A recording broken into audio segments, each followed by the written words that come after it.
Bismillahirrahmanirrahim. Assalamualaikum warahmatullahi wabarakatuh. Allahumma shalli ala Muhammad wa ala ali Muhammad. Alhamdulillah. Ya, Rabbi shrah li sadri wa yassir li amri wahlul 'uqdatam min lisani yafqahu qawli. Alhamdulillah hari ini kita ketemu di Ahad ya, tepatnya tanggal 25. Kita ketemu di seminar Muhammad sebagai pedagang. Nah, teman-teman ya, tentu kita bersyukur ya karena kesempatan kali ini kita masih bisa belajar bersama-sama meskipun itu via online. Bisa dipungkiri bahwa meskipun kondisinya sedang seperti sekarang, PPKM di mana-mana, tentu kita tidak boleh berhenti untuk bertumbuh, tidak boleh untuk berhenti, kita lebih ya.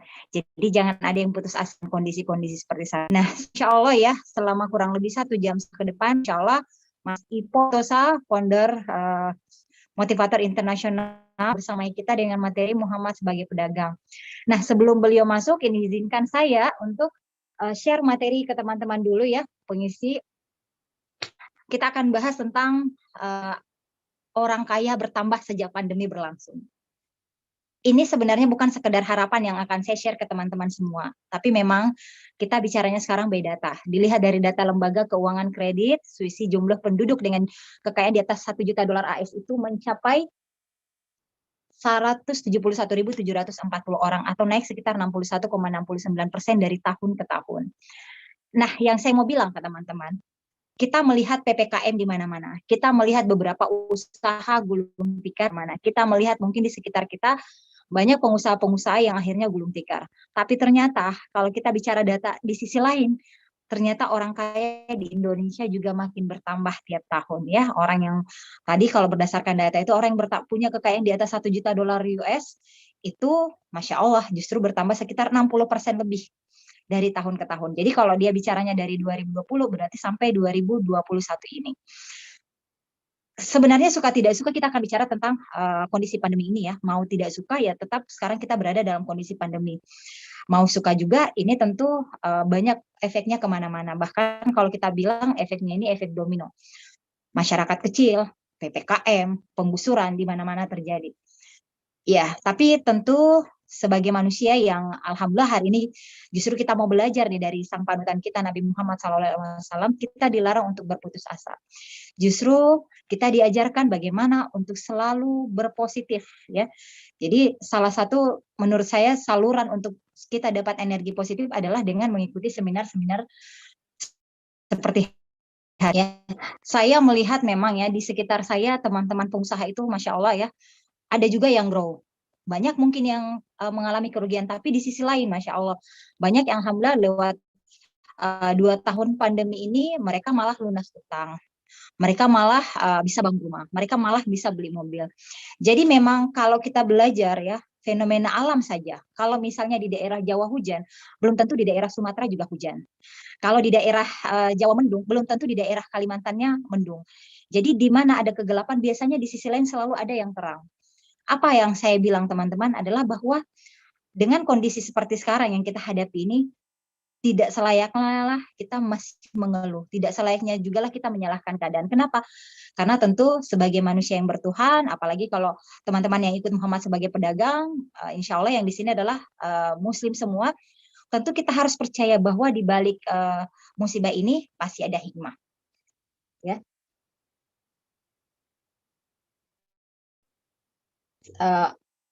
Oke. Nah, apalagi setelah kita baca-baca berita ya, ternyata memang di kondisi pandemi ini ada yang rugi, ada juga yang grow. Nah, kita rangkum nih, bisnis-bisnis apa nih yang ternyata bisa grow di tengah-tengah pandemi. Ternyata menurut Forbes ya, menurut beberapa penelitian-penelitian, salah satunya adalah bisnis yang model reseller.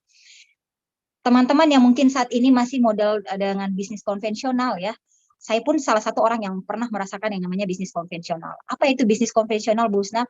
Jadi bisnis konvensional itu adalah bisnis yang di mana kita ada sewa ruko, ya, ada biaya lain-lain, biaya operasional dan semuanya. Sejak tahun memang bisa terdampak, ya, kadarullah.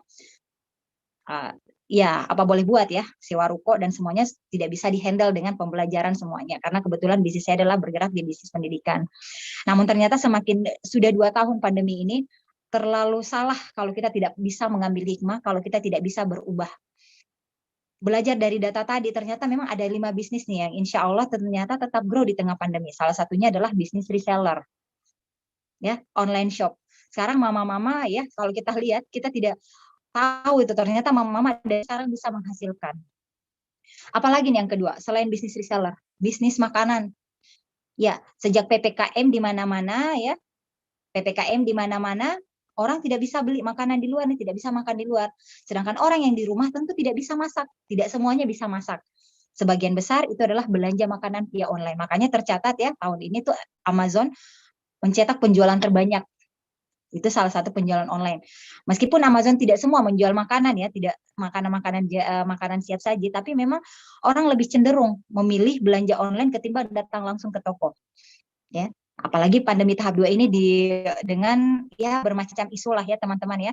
Terus yang ketiga apa lagi nih? Yang ketiga ternyata memang bisnis yang sekarang lagi grow itu adalah bisnis yang bergerak di bidang penjualan pet food. Apa itu pet food? Orang mungkin karena tingkat stres tinggi ya, lebih cenderung menyalurkan tingkat stresnya itu ke memelihara binatang. Akhirnya penjualan-penjualan makanan binatang-binatang piaraan itu juga meningkat. Itu berdasarkan data. Bagaimana dengan tutor fitness online? Sejak pandemi berlangsung sejak 2 tahun ini ya, orang makin sadar pentingnya kesehatan. Nah, mau ngumpul-ngumpul olahraga agak sulit. Ternyata yang naik sejak pandemi ini adalah fitness online, orang olahraga via Zoom. Kalau istilahnya kita adalah Zoomable. Jadi olahraganya ini via Zoom, ada satu tutor di dalam Zoom dan kita ngikutin. Dan ini ternyata naik signifikan sejak pandemi ini. Apalagi yang tentu teman-teman bisnis kesehatan. Ya, kenapa sih bisnis kesehatan? Ya, orang jual masker, Masya Allah ya, kemarin kita dengar ada satu berita bahwa satu pengusaha itu bisa mencetak omset sampai miliaran rupiah dari penjualan masker, hand sanitizer, ya, peralatan-peralatan kesehatan, suplemen-suplemen kesehatan, itu semuanya naik drastis sejak pandemi ini. Kenapa? Karena sejak pandemi ini orang makin sadar pentingnya kesehatan. Sebanyak apapun mungkin harta yang kita punya, kalau kita tidak sehat ya, akhirnya di pandemi ini kita dikasih tahu uang penting, tapi ternyata ada yang jauh lebih penting. Apa itu kesehatan? Ya, jadi teman-teman tidak semua bisnis di pandemi ini jatuh. Ya, percayalah di sisi lain ada bisnis-bisnis yang grow. Tergantung bagaimana kita menyikapinya. Nah, sekarang yang saya mau bilang ke teman-teman adalah bagaimana kita baik sangka. Kita sebagai makhluknya Allah ya, kita percaya bahwa pandemi ini diturunkan Allah, bukan sekedar diturunkan. Tentu kita sebagai manusia harus belajar berpikir nih, bagaimana melihat peluang ya. Di kondisi pandemi kita tadi sudah bicara bahwa tidak semua bisnis tutup. Jadi kalau kita belajar virus nih, corona, dari pandemi tahap 1 menjadi ke pandemi tahap 2, virusnya bermutasi ternyata. Ya, variannya sudah bertambah. Dulu ada varian alfa, delta, sekarang ada lambda, ya macam-macam. Artinya apa? Kalau virus saja bermutasi, harusnya kita manusia sebagai makhluk ciptaan Allah yang jauh lebih sempurna, virus itu tidak berotak, ya. Jadi dia tidak punya otak, tapi dia bisa bermutasi. Apa kabar dengan kita yang manusia ini? Apakah kita dengan kondisi seperti sekarang ini masih bisa beradaptasi? Nah, mudah-mudahan dengan kita belajar terus ya, jangan berhenti berbenah, jangan berhenti terus jeli melihat peluang-peluang yang ada di sekitar kita. Kita harus beradaptasi.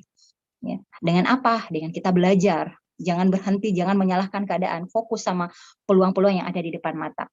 Bisa jadi wasilah-wasilah seminar ini ya, Allah mengizinkan hidup kita membaik.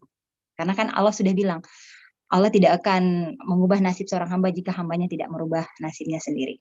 Nah, alhamdulillah Mas Ipo sudah hadir di tengah-tengah kita. Assalamualaikum Mas Ipo. Ya, waalaikumsalam warahmatullahi.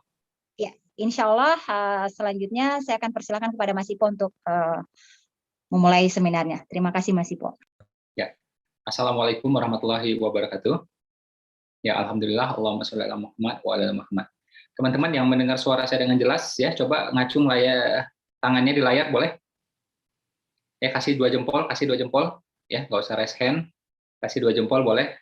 Kalau di layar ngasih jempol itu lebih kelihatan bagi saya. Ya, 2 jempol dan jempolnya digerakin boleh. Ini ada 40 layar depan saya, kalau dia bergerak semua berarti itu dengar. Ya, saya doakan yang layarnya nyala, mudah-mudahan rezekinya tambah lancar, amin. Bolak-balik ke tanah suci, amin ya. Karena kalau layarnya nyala berarti dia sungguh-sungguh untuk belajar, dia mempersiapkan diri, nggak nyambi-nyambi gitu ya. Makanya saya lebih senang ya, saya fokuskan mata saya pada yang layarnya nyala ya. termasuk juga teman-teman di YouTube ya, walaupun saya tidak bisa melihat langsung, tapi saya doakan juga yang ngikutin seminar ini dengan live dengan sungguh-sungguh, saya doakan juga rezekinya tambah lancar ya, bolak-balik ke tanah suci ya, dan insya Allah setelah seminar ini membaik semuanya, kesehatannya, rezekinya, keluarganya, semuanya, insya Allah, amin. Ya ini doa nggak main-main, karena apa, ribuan orang yang mengaminkan gitu. Dan saya jelek-jelek ini, hari ini, detik ini jadi guru ya. Nah namanya guru mendoakan itu insya Allah lebih makbul insya Allah ya.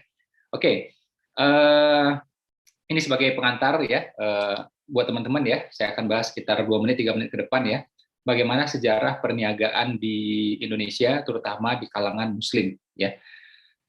Sejarah Islam masuk di Indonesia ya, ini materi buat semua ya. Kalaupun teman-teman ada yang non Muslim nggak masalah. Ini kita senang ya belajar sejarah. Saya pun juga belajar bagaimana Hindu di Indonesia ya, bagaimana Buddha di Indonesia ya, dan seterusnya dan seterusnya. Saya juga tahu persis bagaimana ya Kristen ya, Katolik masuk di Indonesia. Saya belajar semuanya ya. Nah, Islam masuk di Indonesia agak unik. Melalui apa itu? Jalurnya jalur perniagaan, jalur perdagangan. Ya. Nah, teorinya macam-macam. Ada teori yang mengatakan lewat Jawa Timur, ya, ada juga yang mengatakan lewat Aceh, ya, dan seterusnya dan seterusnya. Ada yang mengatakan tahun sekian gitu ya. Nah, tapi menariknya Buya Hamka, siapa barusan yang saya sebutkan? Coba gerakan mulutnya. Buya Hamka, oke. Ya, gerakan aja mulutnya, insya Allah saya udah bisa membaca gerak bibir ya, karena udah 1,5 tahun kita Zoom, saya udah terlatih membaca gerak bibir gitu ya. Nah, Buya Hamka dulu udah ngomong bahwa Islam masuk di Indonesia itu awalnya itu di Baros. Apa itu Baros? Di mana itu Baros? Baros itu di Sumatera Utara, dekat Tapanuli, ya, Tapanuli Selatan. Nah, ketika beliau ngomong gitu, nggak ada yang percaya. Bahkan kata Baros itu ada di Al-Quran ya, dan itu merujuk pada perdagangan ya, Baros yang ada di Sumatera saat itu. Karena Baros itu hanya ada di Sumatera. Gitu. Dan surga itu disampaikan seperti apa di Al-Quran? Ya, ini di Al-Quran loh, bukan hadis ya. Jadi wanginya itu seperti Baros. Gitu. Nah, orang dari mana-mana, termasuk juga Timur Tengah, itu datang ke Sumatera pengen mendapatkan apa? Ya Baros itu. Ya, kapur Baros itu. Ya. Nah, jadi minuman di surga itu kayak kapur Baros ya. Jadi maksudnya itu bukan soal apa ya, bukan sama khasiatnya enggak, tapi bagaimana baunya itu menyengat dan wangi gitu. Nah, berdatangan nih, ya berdatangan. Ini Buya Hamka yang ngomong, bukan saya yang ngomong. Dan selama puluhan tahun orang mengabaikan teori ini. Sampai akhirnya Ustadz Adi Hidayat, ya Ustadz Adi Hidayat menyampaikan kalimat yang sama, bahwa titik nol ya Islam di Indonesia adalah di mana? Di Baros, di Tapanuli, di Sumatera Utara. Ya. Belum kuat juga, akhirnya teman-teman boleh googling beritanya ada, ya. Kalau saya udah screenshot waktu itu, ya. Presiden Jokowi meresmikan titik nol Islam di Nusantara adalah di mana? Di Baros, di Sumatera Utara, di Tapanuli. Nah, sejak itu mulailah ada perjalanan-perjalanan ya orang pengen tahu di sana. Ketemulah tuh ada makam salah satu syekh di sana. Dan itu diperkirakan Islam masuk sejak zamannya Utsman. Melalui apa? Karena apa? Melalui perniagaan. Karena apa? Karena pengen berdagang. Jadi asbab ya masuknya Islam di Nusantara, terutama di Indonesia, itu adalah melalui jalur perniagaan perdagangan. Nah, teori yang agak populer adalah teorinya perdagangan melalui Jawa Timur. Ini yang biasa kita terima. Ya, ini yang biasa kita terima waktu sekolah juga kita belajar seperti itu. Ya, terus juga pedagangnya dari mana? Nah, muncul lagi macam-macam teori. Ada yang mengatakan dari Timur Tengah, Yaman, Maroko. Ada lagi mengatakan dari Gujarat. Nah, di buku kita tuh biasanya tulisannya itu Gujarat. Ya, India, ya, Gujarat itu India gitu. Ya. Terus ada lagi mengatakan teori Tiongkok. Ya, karena itulah topi koko ya yang dipakai oleh etnis Tiongkok bagi kita menjadi kayak topi Muslim. Baju koko, baju Muslim sampai detik ini, sampai hari ini. Nah, kalau menurut saya bisa jadi ini memang berbarengan semuanya, ya kan? Memang Islam sudah masuk ke Tiongkok duluan, bisa jadi ya, atau memang sudah lewat India duluan, jadi ya barengan aja semua gitu, ya kan? Tapi yang teori soal Baros tadi, ya itu adalah Islam pertama di Indonesia. Nah, yang tadi tuh teori Jawa Timur atau daerah lainnya, entah teori Tiongkok, Gujarat, Maroko atau Yaman, ya, yang mana-mana pun, itu juga ada benang merahnya apa? Itu benang merah adalah perniagaan semuanya, perdagangan semua. Jadi Islam sama dagang tuh identiknya kayak gini. Ya. Jadi bukan sekedar irisan. Identiknya kayak gini nih. Gitu. Nempel melekat gitu. Ada Islam, ada dagang, ada Islam, ada dagang. Sampai seperti itu. Nah, itu ya yang di Indonesia. Belum lagi kita lihat sejarahnya kemudian. Ya, sejarahnya kemudian bagaimana misalnya Wali Songo yang pertama. Wali Songo itu bukan penyebar agama Islam yang pertama di Jawa, bukan, tapi memang dia yang paling populer. Jadi kalau teman-teman baca sejarahnya, ratusan tahun sebelumnya udah ada tuh Islam di Jawa gitu. Ya, apalagi di Sumatera. Oke, tapi yang paling populer memang Wali Songo, kita harus akui. Nah, yang pertama, Wali Songo yang pertama siapa namanya? Siapa namanya? Gus Baha. Wah, enak aja ngawur, itu belajar sejarah di mana ini? Ya. Nah, nanti kita belajar tuh, Gus Baha juga ada ilmunya tuh tentang perniagaan, bagus banget. Nanti kita akan bahas juga. Nah, yang pertama adalah ya itu adalah Maulana Maghribi di Gresik atau disebut juga sebagai Sunan Gresik. Ya. Apa profesi beliau? Dagang, kaya. Ya.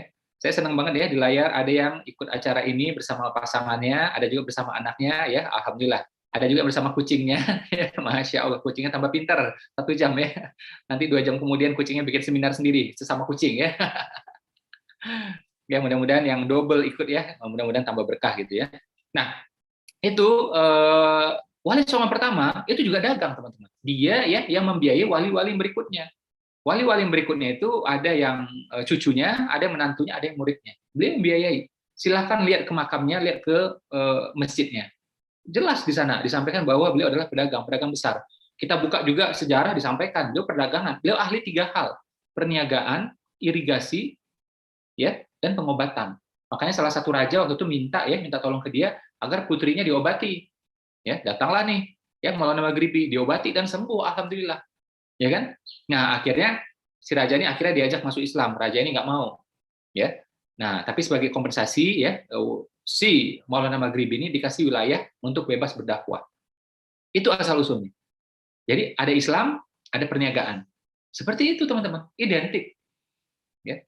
Makanya Imam Samsiali mengatakan kepada saya beberapa tahun yang lalu, bukan sekedar bisnis, bukan sekedar bisnis ya yang disupport oleh dakwah, bukan.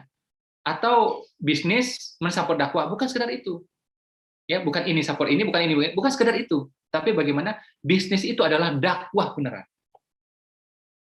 Ya. Itu aslinya Islam seperti itu. Ya, kenapa saya bahas ini? Karena kita akan masuk materi yang sangat penting yaitu tentang Rasulullah ya, Nabi Muhammad sebagai pedagang. Nah, ini akan kita bahas. So, bagi teman-teman yang muslim ya, saya mengajak di awal ini ya, kita baca sholawat sama-sama boleh, dalam hati boleh, dilafazkan juga boleh. Silakan. Ya. Ini materinya saya terus terang ya, saya nulisnya kan udah lama nih buku ini, lebih dari 10 tahun yang lalu. Ya, tapi ketika saya bawa seminar ke publik itu saya nggak pede, serius. Ya, jadi biasanya tuh kalau buku keluar, saya seminar, buku keluar, saya seminar, buku keluar, saya seminar. Bahkan kadang-kadang bukunya belum keluar, saya udah seminar.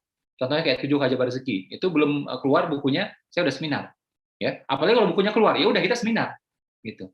Tapi ketika buku Muhammad sebagai pedagang keluar, saya tuh nggak pede, nggak berani bawa seminar. Sampailah waktu itu saya mungkin tahun 2018 ya atau 2017 baru saya bawa tuh seminarnya. Ya, kenapa? Merasa kayak kurang pantas ya bawa seminar seperti ini, gitu. Apalagi ketika nanti dibikin poster seminarnya itu bikin jantung saya deg-degan. Karena judulnya jelas ya, nama Nabi kita Muhammad, gitu. Tahu-tahu pembicara seminar kan ada fotonya di sana tuh, kan nggak enak banget rasanya, ya. Jadi pas saya itu, waduh, saya nggak pede. Udah akhirnya kita tunda tuh bertahun-tahun, ya lebih dari 5 tahun tuh saya tunda. Sampai akhirnya tahun 2017 atau 2018 saya bikin seminar ya di Jakarta, di Bandung dan seterusnya gitu ya. Nah, insya Allah mudah-mudahan kali ini niat kita terjaga, niat saya terjaga ya. Saya akan sampaikan secuplik ya tentang kisah bagaimana Nabi Muhammad sebagai pedagang yang jarang kita dengar di mana-mana. Ya, termasuk tadi itu teori Baros tadi, jarang orang tahu, jarang orang dengar. Padahal kenyataannya seperti itu. Ya. Nabi Muhammad ya kita buka slide-nya, kita mulai seminarnya. Ini baru pemanasan nih, ya pemanasan nih. Jadi Rasulullah ya, Nabi kita, Nabi Muhammad bagi teman-teman yang Muslim ya, itu punya kisah yang unik ya sepanjang hidupnya. Kita buka slide pertama. Jadi kita lihat ya fase-fase kehidupannya. Ya, jadi ketika usia 10 sampai 12 tahun, beliau jadi penggembala. Memang ini kerjanya serabutan. Jadi penggembala, hidupnya susah. Kalau dibilang, mohon maaf ya, miskin. Ya, tapi hebat. Bayangkan teman-teman ya, usia 12 tahun ya mampu membiayai hidupnya sendiri. Usia 12 tahun, usia SD itu. Ya. Nah, balik lagi lahir ke saya. Masuk usia 12 tahun, itu mulai dagang. Bersama siapa? Bersama pamannya. Nah, kita lihatnya bagaimana identiknya ya kehidupan Rasulullah dan sejarah Islam dengan perniagaan. Saya cek ya, kita akan cek sama-sama. Jadi, ayahnya beliau, profesinya apa? Ada yang tahu? Ayah Nabi Muhammad profesinya apa? Bukan nelayan, bukan petani, bukan astronot, bukan dokter, bukan juga motivator. Ya, bukan. Ayahnya beliau profesinya adalah apa? Pedagang juga.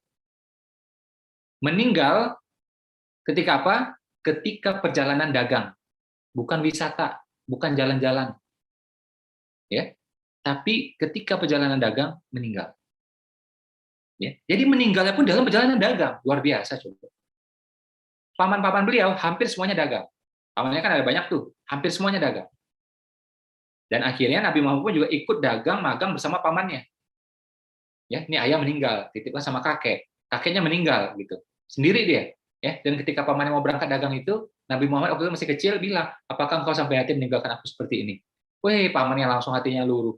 Ya, sudah langsung diangkat nih, diangkut ya bareng sama pamannya. Dagang tuh ke berbagai kota sampai ke negara-negara tetangga. Oh ya, saya pengen sampaikan kepada teman-teman, salah satu adab menuntut ilmu, jangan sambil makan. Nggak ada kisahnya di mana-mana, teman-teman. Silahkan cari dalam sejarah Islam, santri, murid, ya belajar sambil makan. Tunjukin sama saya. Nggak ada itu, teman-teman. Ini bukan soal saya, tapi buat teman-teman agar ilmunya masuk. Saran saya, jangan sambil makan. Ya, atau nyambi-nyambi yang lain, jangan. Oke, biar ilmunya masuk benar-benar. Karena bagi kita berkahnya itu penting. Ya kan? Karena kalau ilmu doang itu di YouTube banyak. Ya, tapi berkahnya yang kita cari agak-agak repot ini. Nah, itu berkahnya tergantung kita. Berkah itu tergantung kita. Contoh ya, sebelum acara udah serius nungguin di depan layar. Ah, berkah itu. Ya kan? Ada lagi mencatat, serius itu. Nggak nyambi-nyambi makan, serius itu. Nah, mudah-mudahan ada berkahnya. Ya. Ini kadang-kadang kita sibuk mikirin teknis ya, padahal berkahnya kita lupakan. Konyol itu. Teknisnya dapat, berkahnya juga dapat. Itu yang kita pengen, ya. Oke. Terus ya, kisahnya tadi itu paman-pamannya dagang seperti itu, termasuk pamannya yang bawa dia dagang ini, ya kan? Nah, ada kisah menarik lagi nih. Ya, jadi Nabi itu ketahuan, ya ibaratnya ketahuan gitu ya. Jadi kan dia nggak tahu bahwa dia itu bakal jadi nabi gitu kan. Dia baru tahu itu kan kemudian. Tapi ternyata tanda-tanda kenabiannya itu juga ketahuan ketika apa? Ketika perjalanan dagang. Ya, di Syria waktu itu, ya kan? Dia bertemu dengan seorang pendeta yang alim, yang lurus, gitu ya. Pendeta yang lihat. Jadi gini loh teman-teman, kalau seorang hamba, ya orang biasa duduk kayak gini ya, ya itu punya gaya duduk tersendiri. Tapi seorang raja duduk itu juga punya gaya duduk tersendiri. Mana sama gaya duduknya seorang hamba ya dengan gaya duduknya seorang raja. Nah begitu juga dengan gaya duduknya seorang nabi. Gaya duduknya beda. Ya, jadi ada pendeta yang melihat, wah ini beda ini. Satu, kedua, nah ada tanda-tanda alam dan ini disampaikan melalui hadis. Ya, ini kalau kita pelajari kemudian kan bahwa Nabi Muhammad itu bagaimana awan itu juga ngikutin beliau kan. Jadi awan itu menjaga beliau. Teduh selalu. Ini hadisnya banyak kita tahu. Nah sama nih Muhammad cilik waktu itu pas jalan pun itu juga awan tuh melindungi dia. Bahkan herannya lagi dia duduk gini, ya matahari di depan, harusnya matahari itu memanasi dia. Jadi harusnya kita tuh gini loh, silau itu. Ini enggak. Jadi mataharinya bersinar tapi nabinya juga tidak kesilauan. Ya. Alam tunduk ke dia, matahari pun enggak, tanda petik yang enggak sampai hati memanasi dia. Gaya duduknya juga beda. Gaya duduk seorang nabi kan beda. Ya. Nah, si pendeta alim ini enggak, ini beda ini.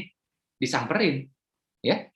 Nah, dia kan punya ciri-cirinya tuh, udah disampaikan sebelumnya. Jadi tanda petik ya hadis berdasarkan nabi yang sebelumnya gitu. Ya. Kisah-kisah dari nabi sebelumnya gitu. Ada tuh ciri nabi terakhir itu seperti apa? Ya, disamperin ini. Ditanya kan, ada pamannya kan? Kamu siapa? Ya, ini siapa? Oh, ini anak saya ayahnya. Ya, si pendeta ini bilang, wah ini nggak cocok ini. Nggak cocok gimana maksudnya? Ya nggak cocok ini. Ya nggak cocok gimana? Ini nabi, dia bilang. Ini bakal jadi nabi. Dan berdasarkan tanda-tanda yang kami pelajari, ya dari nabi kami sebelumnya, bahwa nabi ini adalah yatim. Sebelum lahir sudah yatim. Tidak mungkin ada ayah. Nah, ciri-cirinya itu sudah terpenuhi semuanya. Tapi satu yang belum terpenuhi, apa itu? Ternyata ayahnya masih ada, kamu ayahnya. Ini yang nggak cocok ya. Akhirnya pamannya ngaku kan, sambil senyum dia bilang, ya aku bukan ayahnya, tapi memang aku sudah bertindak sebagai ayahnya. Dan aku anggap nih sebagai anakku sendiri. Bahkan aku lebih sayang dia daripada anakku sendiri. Dia bilang, aku nih pamannya. Pendetanya kaget. Berarti benar ini nabi ini. Ini bakal jadi nabi ini. Terus pendetanya bilang, ini kan kisahnya ada teman-teman. Boleh dicek ya, jadi bukan saya ngarang-ngarang, teman-teman boleh cek kisah ini. Disampaikan oleh pendeta ini, jangan pergi ke sana. Daerah sana, itu mereka tidak menyukai nabi ini. Kalau ketahuan, bisa dibunuh ini. Pulang. Dan nabi akhirnya pulang. Bersama paman. Kita flashback lagi, dalam perjalanan apa itu? Apakah wisata, jalan-jalan, ngisi waktu kosong, JJS? Enggak, dalam perjalanan dagang. Ayahnya meninggal dalam perjalanan dagang, beliau ketahuan kenabiannya dalam perjalanan dagang. Mulai dagang di usia berapa? 12 tahun. 12 tahun teman-teman, SD kelas 6 itu, luar biasa. Atau SMP kelas 1. Ya. Nah, ini keren banget nih sejak kecil nih. Ya kan? Dagang sama pamannya, antar kota. Ya, Dr. Syafi'i Antonio mengatakan sekali perjalanan dagang keluar kota itu Nabi 1,5 bulan. 1,5 bulan teman-teman. Perjalanan darat tanpa GPS, tanpa Google Map, ya, tanpa mobil bak, oke? Betapa panasnya, betapa jauhnya, pasir dan seterusnya coba. Ya. Dan belum ada tuh hotel transit itu belum ada.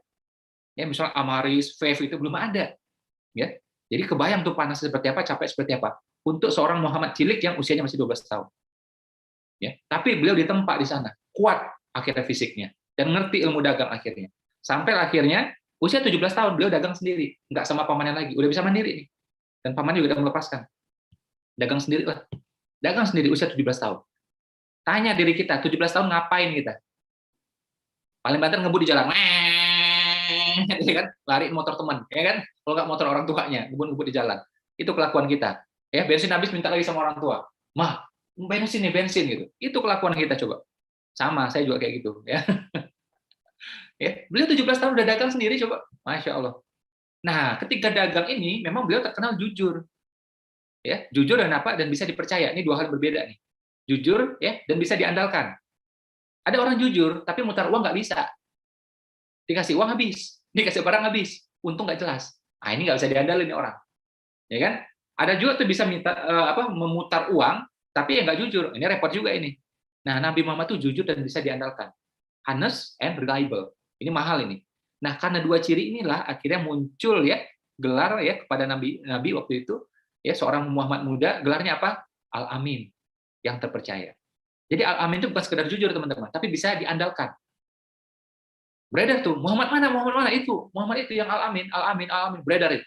Akhirnya konsumen cari dia, kenapa? Ini pasti barangnya bagus, orangnya jujur, bisa diandalkan.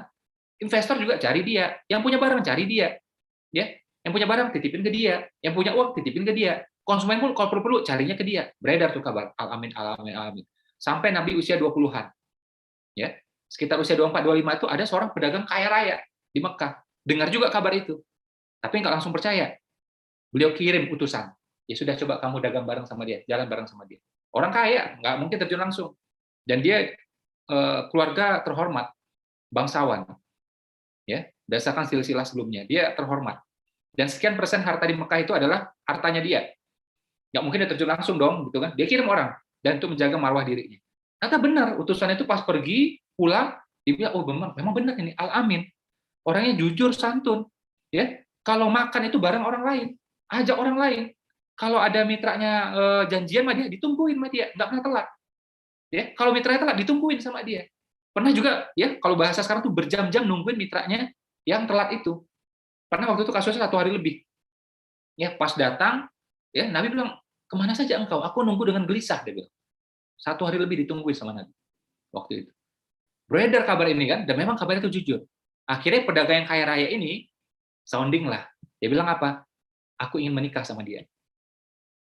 Ya, akhirnya mereka menikah. Siapa pedagang ini? Namanya Khadijah.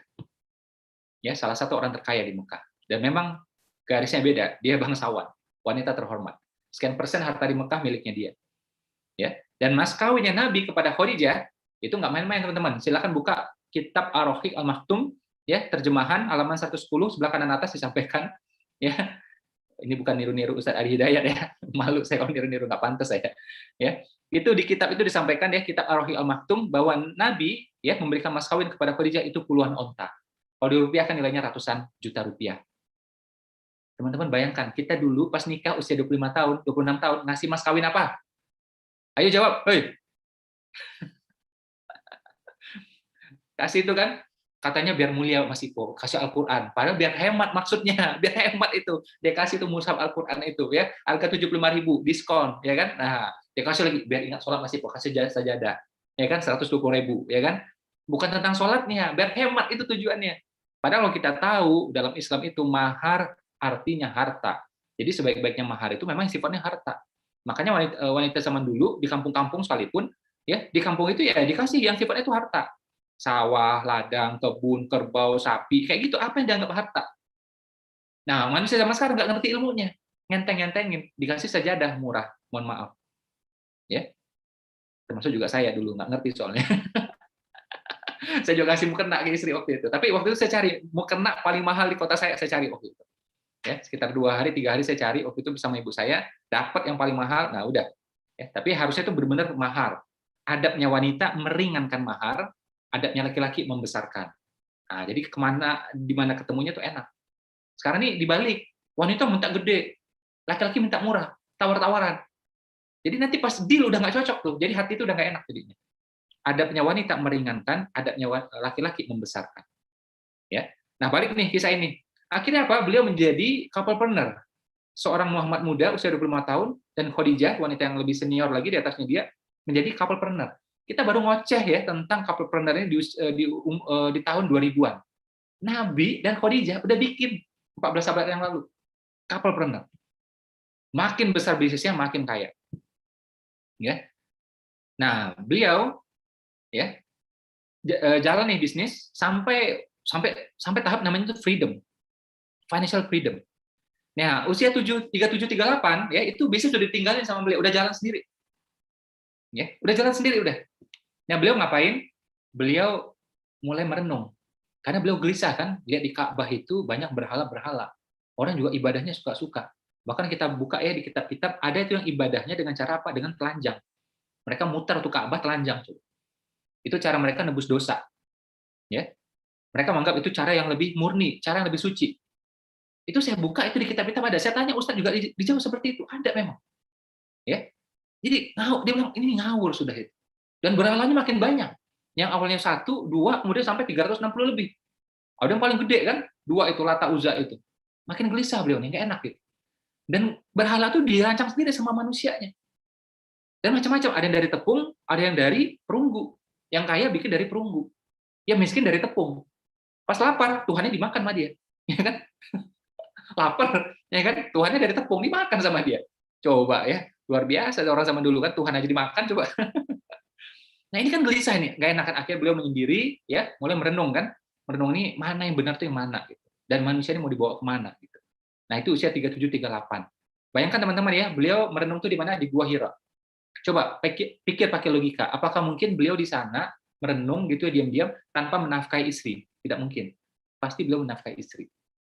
Tapi dari mana penafkahannya? Karena bisnisnya sudah settle, sudah jalan, sudah freedom. Sampailah kita tahu akhirnya usia 37, 38, 39, 40 itu 40 beliau mendapatkan wahyu jadi nabi dan seterusnya. Kita tahu seperti apa.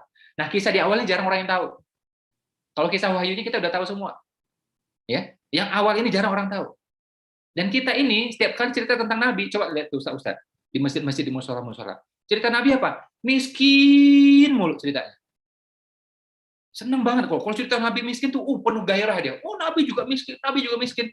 Padahal dianya yang miskin itu. Miskin ngajak-ngajak orang coba. Jadi Bapak Ibu tenang aja, Nabi juga miskin, Rasulullah juga miskin. Kalau mau fair begini, Nabi pernah miskin, pernah. Kapan itu? Ketika beliau jadi penggembala, itu miskin. Terus kapan lagi? Ketika beliau diboikot, nanti itu ada kisahnya. Di Mekah beliau diboikot, dagang nggak bisa, sahabat juga diboikot. Makanya Abu Bakar juga susah waktu itu. Ya. Tapi kalau kita pikir pakai logika, pakai apa teman-teman? Nih, pakai ini nih. Mohon maaf, saya bilang. Ada orang dagang 25 tahun, jujur, gigih, mau belajar, sampai perdagangannya lintas negara, luar kota, mungkin nggak miskin? Coba pikir, mungkin nggak? Mungkin nggak? Nggak mungkin. Jangankan Nabi, orang Jakarta lah, orang Bekasi, orang Depok, orang Jogja, orang mana aja lah, orang Kalimantan, orang Sumatera, orang Sulawesi. 25 tahun dagang, miskin mulu. Nggak mungkin. Ya, kalau orang dagang, bisnis, jujur dia, gigih dia, mau belajar, apalagi dagang sampai antar kota, antar negara, insya Allah pasti kaya. Apalagi Nabi kan luar biasa jujurnya, luar biasa gigihnya. Cerita dari mana miskin coba? Cuma kita ini apa? Miskin, suka ngajak-ngajak. Nabi juga miskin loh. Nabi juga miskin loh. Nabi juga miskin. Gundulmu. Ya, seenaknya aja ngajak-ngajak orang miskin coba. Ya. Pernah Nabi miskin? Pernah. Tadi sudah bilang. Jadi kita fair melihatnya itu. Ya, fair melihatnya itu. Dan bagaimana mungkin orang miskin bisa kasih mas kawin onta puluhan? Menurut kita Ar-Rahiq Al-Maktum. Mana mungkin coba? Di mana logika coba? Ya. Nah, jadi Nabi itu lama fase kayanya. Dagangnya kaya. Jadi kaya melalui apa? Perniagaan. Terus menikah sama Khadijah, makin kaya. Karena Khadijah lebih kaya. Ini fakta, teman-teman. Ya. Bahkan jadi nabi pun, itu nabi tambah kekayaan. Loh, kok bisa Mas Ipo? Jadi nabi kok kaya? Jadi nabi ya kaya. Karena apa? Ghanimah, itu menurut Al-Quran, 1/5 haknya nabi. 1/5. Ya, jadi kalau ghanimah itu misalnya 10 miliar, 1/5 milik nabi. Ya, berarti 2 miliar milik nabi. Tapi ini kan nabi, beda sama kita. Nggak mungkin beliau numpuk-numpuk harta kan? Nggak mungkin beliau numpuk-numpuk ghanimah kan? Makanya diberikan lagi kepada sahabat, diberikan lagi kepada masyarakat. Bahkan anaknya, menantunya nggak boleh dapat. Makanya Ali pun nggak dapat, Fatimah pun nggak dapat. Ya, karena itu Fatimah akhirnya juga hidupnya susah. Ya, tapi yang aslinya tuh ghanimah itu miliknya Rasulullah itu. Ya. Nah, kita balik lagi nih ya sejarahnya tadi nih. Jadi Islam itu identik dengan dagang, teman-teman. Gitu. Di mana ada Islam, di situ ada perdagangan. Ya. Masuklah ke Indonesia tadi, saya udah bahas di awal tadi ceritanya. Ya. Terus muncul lagi 2 tokoh hebat. Pertama, ada seorang tokoh ya. Ini dia bisnisnya batik, fashion. Berkembang nih dari Jogja ke Semarang, terus ke Surabaya, Bandung, Jakarta sampai ke Medan. Waktu itu belasan cabang. Berkembang pesat. Ya. Nah, di sana juga beliau dakwah. Beliau dakwah. Ya, dan beliau meluruskan mana yang miring-miring diluruskan. Ya, mana yang tahayul dibuang sama beliau. Oke? Kemudian usahanya itu berkembang, masuk lagi masa penjajahan, ya. Penjajah waktu itu bikin sekolah-sekolah, beliau nggak terima karena dari sekolah itu muncul propaganda. Ya, seolah penjajah itu malah benar kayaknya gitu. Propaganda itu. Akhirnya beliau juga nggak senang dengan itu, bikin juga akhirnya sekolah. Bikin majalah, bikin buku. Untuk apa? Perang pemikiran. Ya, siapa beliau? Kiai Haji Ahmad Dahlan. Dan beliau darahnya bersanad ya, sambung ke Rasulullah. Beliau keturunan Rasulullah. Ya. Jadi darah beliau bersambung ke Rasulullah, ilmu beliau pun juga bersanad ke Rasulullah. Darah bersambung, ilmu pun bersambung. Ya, itu pendiri Muhammadiyah. Dagang tuh. Sampai akhirnya bikin muktamar, di tahun-tahun berikutnya muktamar. Teman-teman ini jarang tahu, orang Muhammadiyah nggak tahu. Saya pernah diundang sama Muhammadiyah, saya ngomong, mereka nggak tahu. Itu muktamar ke berapa, saya lupa ya, saya kutip dari majalahnya mereka, itu hampir 70% pengurusnya Muhammadiyah pengusaha semua. Hampir 70%. Jadi Muhammadiyah pun awal-awalnya pengusaha, pendirinya pengusaha, pengurusnya pengusaha. Makanya meetingnya suka-suka bisa. Uang pengusaha kok, punya waktu, punya uang. Kalau karyawan mau meeting kan susah, ya kan? Minta izin dulu, minta izin. Kalau diizinin, kalau kagak gimana coba? Ya, ini pengusaha semua punya uang. Apa yang kita berikan nih untuk umat? Apa yang kita berikan untuk umat? Mau meeting bisa, kapan aja bisa. Spiritnya ngasih terus, ya. Nah, kayak gitu tuh. Ya, jadi yang dulu-dulu tuh ya ulama itu udah kaya baru masuk organisasi. Kalau kita sekarang mau kaya masuk organisasi, masuk partai, makanya kacau semuanya. Ya, rangkap jabatan lagi, wah buat malu aja itu. Masya Allah ada orang kayak gitu coba, dan nggak malu coba itu ya. Heran saya, kalau saya itu jadi dia pulang ke rumah pun saya malu itu. Ketemu keluarga besar malu juga saya itu pasti. Ya, tapi ada orang yang nggak malu seperti itu coba. Ya, nah itu satu pengusaha. Ada lagi pengusaha yang lain nih di Jawa Timur. Ya, dia tuh gelisah kan, bagaimana juga pengaruh Belanda yang luar biasa pesatnya, luar biasa kasarnya. Akhirnya kita harus menguasai ekonomi. Dia bilang, nih, mohon maaf, ini Ustadz, ini Kiai orang kampung. Mohon maaf tinggal di kota kecil. Ya, tapi pemikirannya kota, pemikiran nasional. Dia bilang apa? Setiap kota harus ada usaha ini. Ya, agar apa? Agar kita tidak ditekan secara ekonomi. Dan kita bisa, nah ini kalimatnya bagus banget, kita bisa menekan laju kemaksiatan, dan kita bisa membiayai para pendidik. Itu visinya beliau. Ya. Beliau dirikanlah namanya apa? Kebangkitan Pengusaha, Nahdlatul Tujon. Ya, mohon maaf bukan beliau pendirinya, beliau pemimpinnya. Beliau pemimpinnya. Jadi, mohon maaf ya, sebelum NU berdiri, NU itu kan Nahdlatul Ulama, kebangkitan ulama. Sebelum Nahdlatul Ulama, ada yang nama 7 tahun sebanyak Nahdlatul Tujon, kebangkitan pengusaha. Dan itu pendirinya siapa? Kiai Haji Hasyim Asy'ari. Darah beliau juga bersanad ke Rasulullah, bersambung ke Rasulullah, ilmu beliau juga bersanad ke Rasulullah. Ya, luar biasa ini coba. Dan beliau tuh kaya. Ini orang jarang tahu. Orang NU pun nggak tahu ini biasanya. Ya, Nahdien pun nggak tahu ini. Bahwa Kiai Haji Hasyim Asy'ari tiap hari Selasa itu nggak ngajar. Beliau kiai, ngajar kitab, baca kitab, ngajar kitab, baca kitab, ngajar kitab. Ya. Tapi hari Selasa nggak ngajar. Kata siapa itu? Kata adiknya Gus Dur, Gus Solah namanya. Ya, alhamdulillah saya berapa kali ketemu beliau waktu itu ya, sampai juga diundang ke rumahnya waktu itu. Hari Selasa nggak ngajar, ngapain beliau? Beliau dagang. Beliau dagang. Makanya pesan beliau kepada guru-guru di Nahdien mengatakan apa? Kalau jadi guru, jadi kiai, jadi ustadz, harus punya dagangan. Sehingga tidak tergantung pada jemaah, tidak tergantung pada murid. Beliau sampaikan itu. Itu ilmu dari beliau. Jadi kita mengajar tuh punya kemandirian, enak. Tidak berharap dikasih. Ya, dan beliau praktek itu. Bahkan sampai beliau meninggal itu mewakafkan beberapa tanah. Jadi sampai yang luasnya itu kayak perumahan gitu, saking luasnya kayak perumahan gitu. Itu beliau wakafkan. Ya, beliau dagang apa macam-macam. Ya, ada yang hasil bumi, ada juga yang biji-biji besi. Ya, beliau bawa tuh ya dari Jombang, Gresik, ya, Surabaya waktu itu, yang ramai waktu itu di Gresik. Ya. Jadi dua ormas terbesar di Indonesia, NU dan Muhammadiyah, pendirinya adalah siapa? Pengusaha, pedagang. Yang mana sekarang orang NU-nya banyak lupa, orang Muhammadiyah juga banyak lupa saat ini. Ya. Ini potret sejarah yang kita nggak bisa lupakan sama sekali. Ya. Nah, sekarang ini rata-rata apa? Politisi, PNS, ya, rata-rata main ke sana. Nggak ada yang spiritnya dagang masuk sana tuh agak kurang lah gitu. Ada tapi agak-agak kurang lah gitu. Nah, kita pengen balikan lagi nih, spirit yang awal itu seperti apa. Ya. Terus ada lagi apa namanya? Serikat Dagang Islam. Woi, namanya udah ketahuan, Serikat Dagang Islam. Ya, ini kumpulan entrepreneur muslim ini. Ya, dan kekuatan luar biasa, kekuatannya sama kayak Budi Utomo. Baca sejarahnya. Kekuatannya sama kayak Budi Utomo itu. Tapi karena kita negaranya memang nasionalis, yang diangkat cerita tentang Budi Utomo. Kita jadikan ini kebangkitan nasional. Tapi kekuatan sama dengan Serikat Dagang Islam ini, coba. Ya, dibesarkan oleh siapa? Hochokro Aminoto. Siapa itu Hochokro Aminoto? Ini foundernya founder. Ini foundernya founder. Pendiri bangsa kita menyebut namanya ada Soekarno, ada ini macam-macam semuanya. Gurunya itu adalah Hochokro Aminoto. Silahkan nonton filmnya. Ya, jadi ini bapaknya, bapak bangsa. Soekarno itu muridnya dia, Tan Malaka muridnya dia, Agus Salim muridnya dia. Ya, termasuk ya muridnya kan banyak ya. Jadi ada yang agak ke kanan, ada yang tengah-tengah, ada yang kiri. Yang agak kanan itu namanya ya Agus Salim, yang tengah-tengah Soekarno, yang agak kiri namanya Semaun.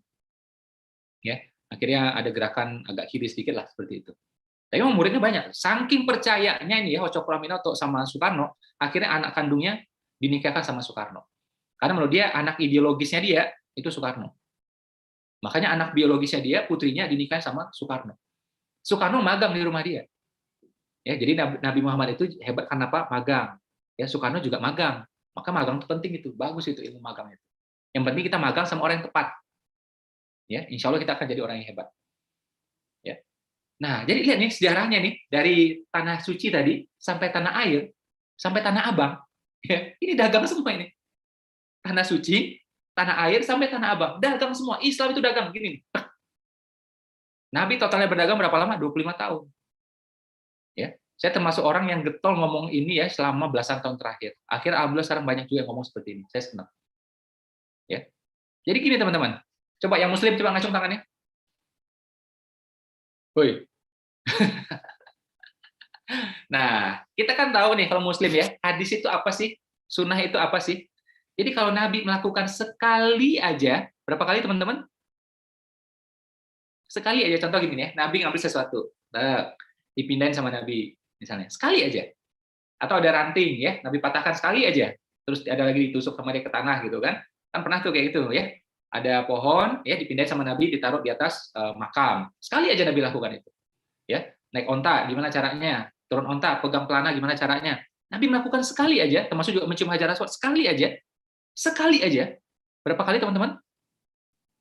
sekali aja.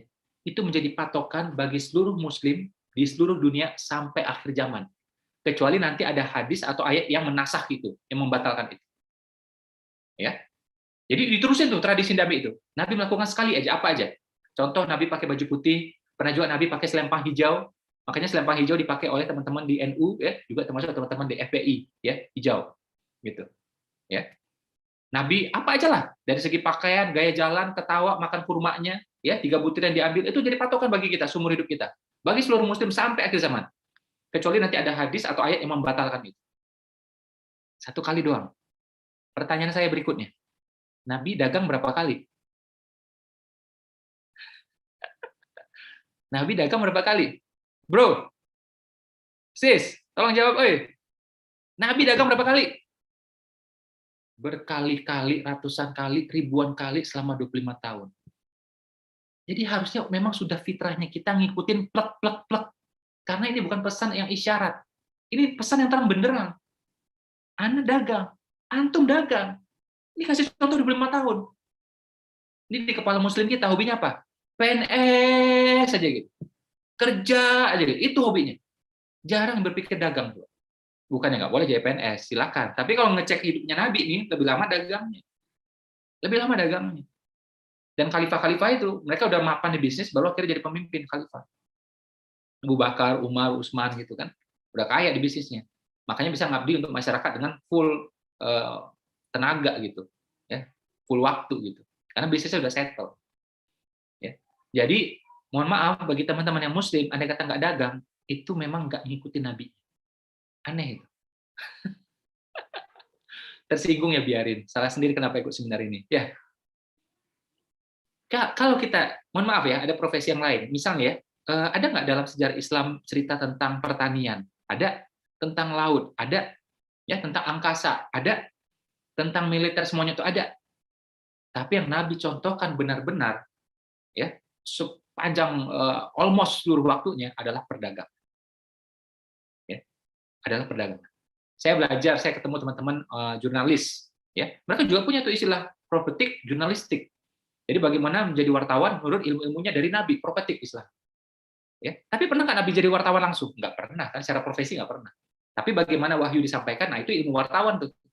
Harus tabligh, ya, harus komplit semuanya, jangan sepotong-sepotong, harus kafah gitu. Ya, tapi kan bukan profesi Nabi sebagai profesional, bukan. Nah, yang benar-benar profesi dan Nabi adalah apa? Pedagang. Jadi Muslim harusnya dagang nih. Muslim dagang, identik sudah. Ya. Nah, kenapa kita sekarang lemah ekonomi? Karena rata-rata kita bukan pedagang. Ya. Pak Khairul Tanjung cerita bahwa di antara 50 pengusaha muslim terkaya di Indonesia, kata muslimnya jumlahnya nggak sampai 10%. Itu menyedihkan. Kita nggak anti sama yang lain, kita welcome sama yang lain. Teman-teman Nasrani, Buddha itu saudara kita. Ya kan? Nah, tapi logikanya gini teman-teman. Muslim di Indonesia itu 86%. Harusnya orang terkaya di Indonesia itu 80%-nya, 86%-nya ya muslim. Benar nggak? Ini logika sederhana ini. Tapi begitu kita cek 100 orang terkaya, yang muslimnya cuma sekitar 10% atau 12%, 13%. Kecil sekali. Ini jomplang berarti. Kalau mau adil, muslimnya 86%, ya, di antara 100 orang terkaya, muslimnya juga harusnya 86%. Itu baru adil. Itu namanya proporsional. Nah, bukan salah yang lain, bukan. Tapi salah muslimnya kenapa nggak mau dagang. Ya, makanya kalau kita balik kepada spirit seminar ini, Muhammad sebagai pedagang, Rasulullah sebagai pedagang, mestinya muslim itu dagang. Yang punya bisnis, yang punya dagangan, coba ngacung tangannya. Nah, yang orang Islam itu yang penting itu bukan gelar sarjana, ya. Yang penting itu apa? Gelar barang dagangan, ya. Dan gelar sajadah. Udah itu aja. Ya, bukan gelar sarjana, tapi gelar apa tadi? Gelar barang dagangan dan gelar sajadah. Udah aman tuh dunia akhirat sudah. Ya. Modal dengkul, modal jidat. Modal dengkul apa? Mandiri. Modal jidat apa? Sujud. Nah, itu baru muslim. Nah, saya harap teman-teman yang belum mulai dagang, dagang. Apapun bisnisnya nggak masalah. Ya, kita lanjut. Yang pengen lanjut, coba kasih tangannya jempol 2 boleh? Ini baru pemanasan nih, makanya panas kan? Oke, kita lanjut lagi, kita buka slide-nya. Ya ini tadi ya flashback ya bagaimana kehidupan Nabi ya sampai masa-masa beliau dagang gitu ya sampai ke Busra, Syam, Yaman sampai Bahrain gitu ya. Lanjut lagi. Nanti teman-teman ya kalau pengen slide ini boleh minta sama panitia ya. Ajak sama orang minta sama orang yang mengajak Anda ke seminar ini. Ya jadi slide-nya boleh didapatkan nanti langsung dikirim by WA ya. Kata kata Ustadz Hadi Hidayat ya, alhamdulillah ya. Beliau mengatakan lebih baik kaya masuk surga daripada miskin nggak jelas. Ya itu beliau yang ngomong gitu, ya. Jadi lebih baik kaya masuk surga daripada miskin nggak jelas, ya kan? Nah, saya bilang waktu itu saya kan ketemu kan waktu di rumah beliau kan. Akhirnya saya bilang, Ustaz, ini nanti kalau ada kajian rame-rame, Ustaz sampaikan ulang ya kalimat ini ya. Oke, dia bilang gitu. Akhirnya waktu kajian, waktu itu di musyawarah, beliau sampaikan ulang kalimat ini, dan waktu itu live juga gitu. Ya. Oke, balik layar ke saya. Ini saya pengen mematahkan teori ya pemikiran, boleh layarnya balik ke saya, yang mengatakan gini teman-teman, ini ulama kita, ini ustadz kita, ini potretnya gini, kalau dagang, ustadz kita nganjurkan semua, oh dagang bagus, dagang, Rasulullah juga berdagang, rata-rata ngomong gitu, tapi pas ngomong kaya, mereka bilang, oh jangan, kaya itu macam-macam ceritanya, nanti hisapnya berat loh, ceritanya banyak-banyak. Nah biasanya ustadz kita kayak gitu tuh, jadi pas dagang dianjurkan, pas kaya tidak terlalu dianjurkan. Sekarang saya pengen taruh nih pada tempatnya, saya tuh suka tuh apa-apa itu adil, ya. Ini teman-teman, konsekuensi dari belajar. Jadi kalau teman-teman belajar, konsekuensinya adalah pintar. Betul Pak? Betul? Betul. Itu konsekuensi, nggak bisa ditolak. Teman-teman punya rumah di tepi pantai. Konsekuensinya basah kena ombak. Betul Pak? Betul. Itu konsekuensi. Teman-teman punya rumah di pinggir rel kereta api. Dulu saya pernah tuh kos-kosan kayak gitu. Itu tiap berapa jam gitu terus tuh. Ya berapa jam emang itu konsekuensi, nggak bisa dihindari. Ya kita mau marah sama developer juga nggak bisa. Ente milih rumah dekat situ gimana ceritanya? Konsekuensi dari belajar, pintar. Konsekuensi rumah di pinggir pantai, basah dan kena ombak. Konsekuensi rumah dekat rel kereta api, ada getarannya. Konsekuensi dari dagang apa? Kaya. Pedagang, bahasa Arabnya apa? Tajir. Makanya orang Indonesia mengatakan, yang kaya-kaya itu apa? Ya tajir. Tajir itu pedagang awalnya. Kita memaknai sebagai kaya. Ya. Jadi nggak bisa dicegah teman-teman. Dagang dianjurkan, kaya nggak boleh. Gimana ceritanya coba? Konsekuensi dagang, bisnis ya kaya. Itu konsekuensi logis itu. Bagaimana mungkin dagang dianjurkan, kaya nggak dianjurkan? Kebalik-balik ini. Ya. Satu. Yang kedua adalah kemanusiaan yang adil dan beradab. Ya. Yang kedua adalah gini teman-teman ya. Kalau kaya itu bukan dilarang dalam Islam. Yang ada itu peringatan. Jadi kalau teman-teman buka Al-Quran itu ada namanya kabar, ada namanya peringatan, ada namanya larangan. Kita sering kecampur. Jadi kaya bilang dilarang. Nanti tuh harta akan dipanaskan, disetrikakan ke badannya. Kita pikir harta dilarang. Enggak. Itu peringatan. Saya pernah seminar judul yang sama ini, Muhammad sebagai Berdagang, bersama almarhum Syekh Ali Jabir. Beliau bilang waktu itu di seminar, masih ada rekaman. Orang pertama yang masuk surga setelah para nabi. Jadi para nabi masuk duluan tuh. Tapi orang pertama yang masuk surga adalah siapa? Orang kaya. Siapa itu? Abu Bakar, teman. Wanita pertama masuk surga setelah para nabi, siapa? Wanita kaya. Khadijah, teman. Itu Syekh Ali Jabir almarhum yang menyampaikan. Di seminar yang sama. Ya, awal-awal pandemi waktu itu. Beliau alhamdulillah jadi mitra kita juga. Ya, sekarang diteruskan oleh adiknya dan anaknya beliau. Ya. Nah, balik ke sini tadi. Jadi ini peringatan teman-teman. Contoh ya.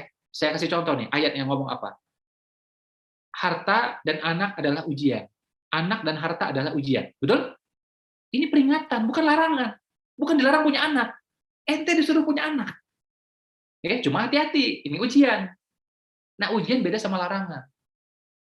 Ya, jadi harta itu adalah apa di Al-Qur'an selalu ceritanya peringatan, bukan larangan. Kalau nggak ngapain Utsman kaya? Kalau nggak ngapain Umar kaya? Kalau nggak ngapain Abu Bakar kaya coba? 4 khalifah, 3 kaya raya, teman-teman. Ya. Nah, kita flashback hidup Nabi tadi. Nabi dagang, pamannya dagang, ayah kandungnya dagang, ya. Mertua Nabi, mertua kesayangan Nabi dagang. Siapa mertua kesayangan Nabi? Abu Bakar. Buka sejarah. Ya. Menantu Nabi ya, juga dagang. Menantu Nabi itu ada beberapa, bukan hanya Ali. Salah satunya siapa? Utsman.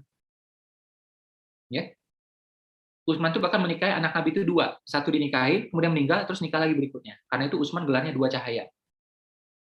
Ya, karena menikahi dua cahaya itu. Utsman dagang juga.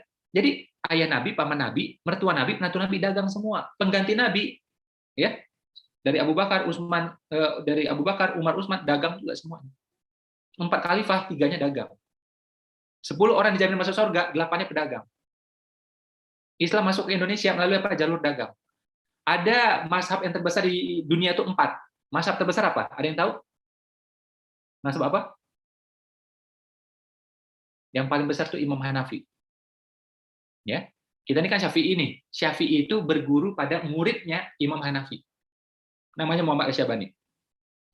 Yang paling besar apa tadi mazhabnya? Hanafi. Hanafi, Imam Hanafi, mohon maaf, apa profesinya, ada yang tahu? Dagang, kaya raya beliau itu. Oke, pagi sampai siang ngajar beliau, ngajar kitab. Ya, muridnya banyak. Malam-malam khatam Al-Qur'an. Pakai apa? Khatamnya bukan pakai baca. Khatamnya pakai apa? Pakai sholat. Sholat, baca surah, khatam. Loh, kata Mas Ipo pedagang, kapan ngurus dagangannya? Nah itu, dia itu bisnis sutra, bisnis minyak wangi. Saking kayanya, saking settle-nya, bisnis sudah nggak diurus. Pagi sampai siang ngajar, malam khatam Al-Qur'an lalu sholat. Itu Imam Hanafi. Ya, ada 2 murid yang hebat, salah satunya Muhammad Al-Syabani. Ini yang menjadi menjadi guru bagi Imam Syafi'i. Jadi Imam Syafi'i berguru. Imam Hanafi, bayangkan ya teman-teman ya, itu mazhab terbesar. Cina itu Hanafi, Turki itu Hanafi, India itu Hanafi. Mazhab terbesar di dunia adalah siapa? Imam Hanafi, dari Hanafi, ya, dan beliau adalah pedagang. Abu Hanifah pedagang. Nabi, istri Nabi, paman Nabi, ayah Nabi, mertua Nabi, menantu Nabi, ya, para khalifah pengganti Nabi, orang-orang yang jamin masuk surga menurut Nabi, ya, itu pedagang semua.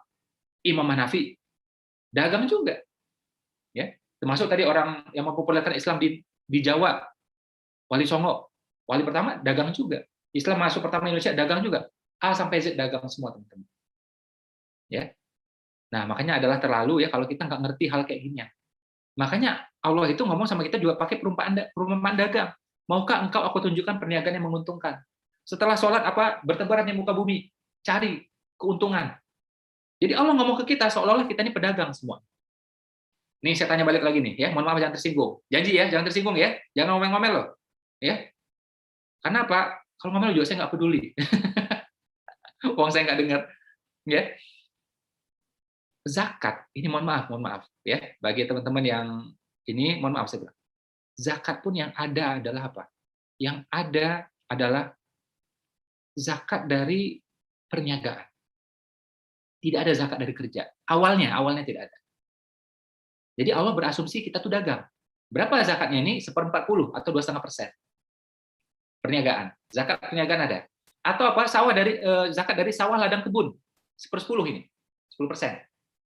Ya. Atau apalagi harta karun atau harta yang kita temukan. Ini 20%, 1/5. Zakat karyawan ada? Silakan cari di zaman Nabi, zaman sahabat tidak ada. Silakan cari kalau ada. Nah, itu fikih yang dipopulerkan kemudian. Bukannya salah ya, teman-teman. Ya, bukannya salah. Jadi yang sebenarnya Allah harapkan itu kita dagang semua. Jadi kita saling membutuhkan, saling beli. Yang satu dagang baju, satu dagang makanan. Jadi kita saling beli semuanya. Ya. Nah, zakat perniagaan itu dianjurkan. Tapi ternyata akhirnya kita kebanyakan kerja. Akhirnya ulama berpikir, wah ini nggak bisa nih. Kalau nggak hampir semua orang nggak zakat ini. Karena rata-rata kerja semua. Muncullah yang namanya zakat profesi yang dipopulerkan oleh Syekh Yusuf Qaradawi. Ya. Berapa tahun yang lalu saya alhamdulillah sempat ke rumahnya beliau, Syekh Yusuf Qaradawi. Ya, dan beliau sempat sekian tahun menjadi ketua ya para ulama sedunia. Ya. Tapi awalnya tidak ada namanya zakat profesi. Zakat kerja nggak ada. Yang ada zakat dagang. Jadi Allah berasumsi kita ini dagang semua. Sampai kayak gitu coba, luar biasanya. Itu zakat, ya. Itu zakat, ya. Terus juga nanti teman-teman boleh cek lagi ya tentang saking keutamaannya dagang itu, teman-teman ya. Jadi ada topik-topik yang tematik di Al-Qur'an ya, yang dibahas sangat panjang. Ada 3 yang terpanjang. Ya, ternyata bukan tentang sholat. Yang 3 nih paling panjang adalah apa? Pertama tentang tiga-tiga ini kurang lebih sama lah panjangnya gitu ya. Pertama tentang muamalah, dagang. Kedua tentang utang piutang, itu pun juga kaitan dengan perdagangan. Ya, karena orang yang utang yang gede itu pasti dari dagang. Ya, kalau karyawan mah utangnya receh, panci, periuk kan gitu doang ya. Nah, utang dagang itu yang gede tuh, ya kan sampai miliar-miliar itu. Ya kayak teman saya kemarin meninggal ya, ternyata ada hutang dagangnya 100 miliar gitu. Kita lagi mikirin nih gimana solusinya gitu. Ya, 100 miliar gitu. Ya. Tadi saya bilang tadi pertama muamalah, kedua utang piutang, yang ketiga waris. Ini yang paling panjang di Al-Qur'an. Dan dua-duanya ini adalah tersirat tentang apa? Tentang perniagaan. Ya. Dan tiga-tiganya menariknya adalah apa? Terkait dengan orang, terkait dengan uang. Itu yang paling panjang dibahas di Al-Quran. Topik tematik yang paling panjang. Ya, luar biasa tuh. Jadi Islam mengakui kekuatan harta seperti itu. Sampai ada ayatnya yang berbunyi, berjuanglah dengan harta dan jiwa. Ya, berjuanglah dengan harta dan jiwa, dan harta diletakkan di depan kalimatnya. Ya, kita buka lagi slide berikutnya. Ini saya bahas terus nih, makin panas nih biasanya. Apalagi yang dengarnya orangnya masih kismin-kismin, ya, waduh, makin tersinggung dia. Ya, ini beberapa riwayat ya. Jadi ini 20 onta ya mas kawin Nabi kepada Khadijah, terus juga 500 dirham ya mas kawin Nabi kepada Aisyah. Ini menurut hadis riwayat Muslim. Gitu ya. Jadi mas kawin kepada Aisyah itu sekitar 40 juta rupiah. Ya. Oke, kita buka lagi slide berikutnya. Ini sisa kekayaan para sahabat. Kenapa saya sebut sisa? Karena beliau-beliau ini rajin sedekah, rajin wakaf. Ternyata masih ada sisa.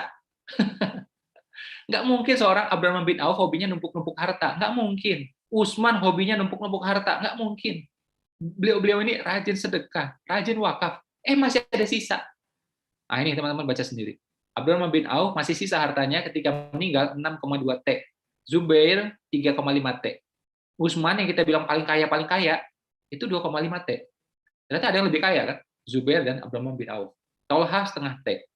Sa'ad bin Abi Waqqas ya yang katanya cuma bisa memanah doang gitu ya.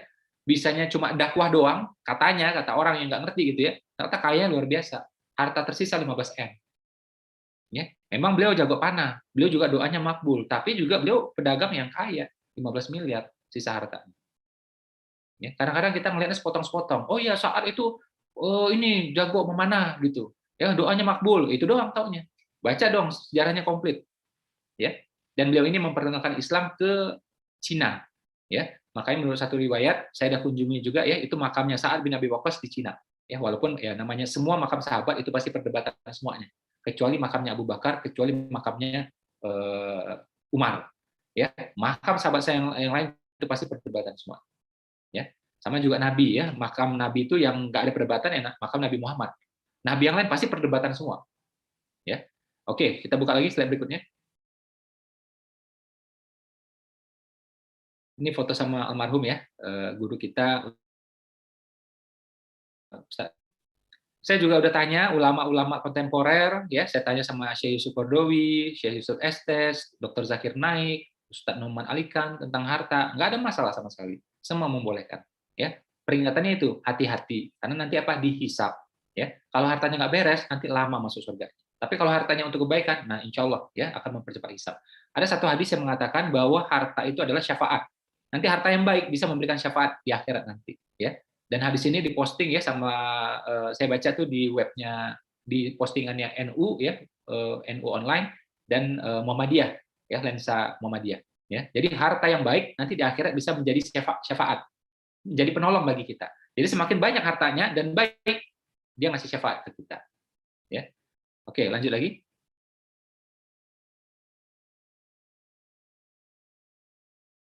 Ini alhamdulillah ya, di Zoom ada 1000, di YouTube juga ribuan gitu ya. Nah, harta buat apa?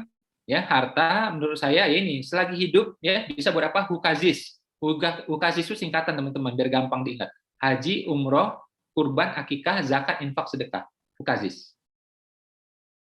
Kalau udah mati buat apa? 3W. Wakaf, waris, wasiat. Ya.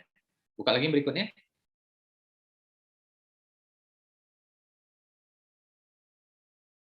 Nah, ini dalil-dalil ya yang menunjukkan kita kuat finansial, ya. Contohnya apa? Mukmin yang kuat lebih dicintai Allah.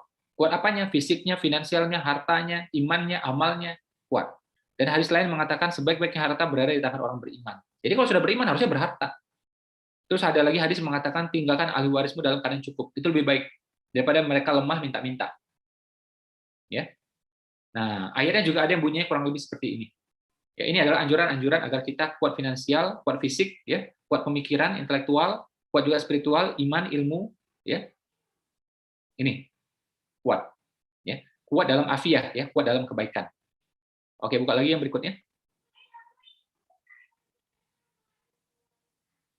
Oke, balik lagi layar ke saya.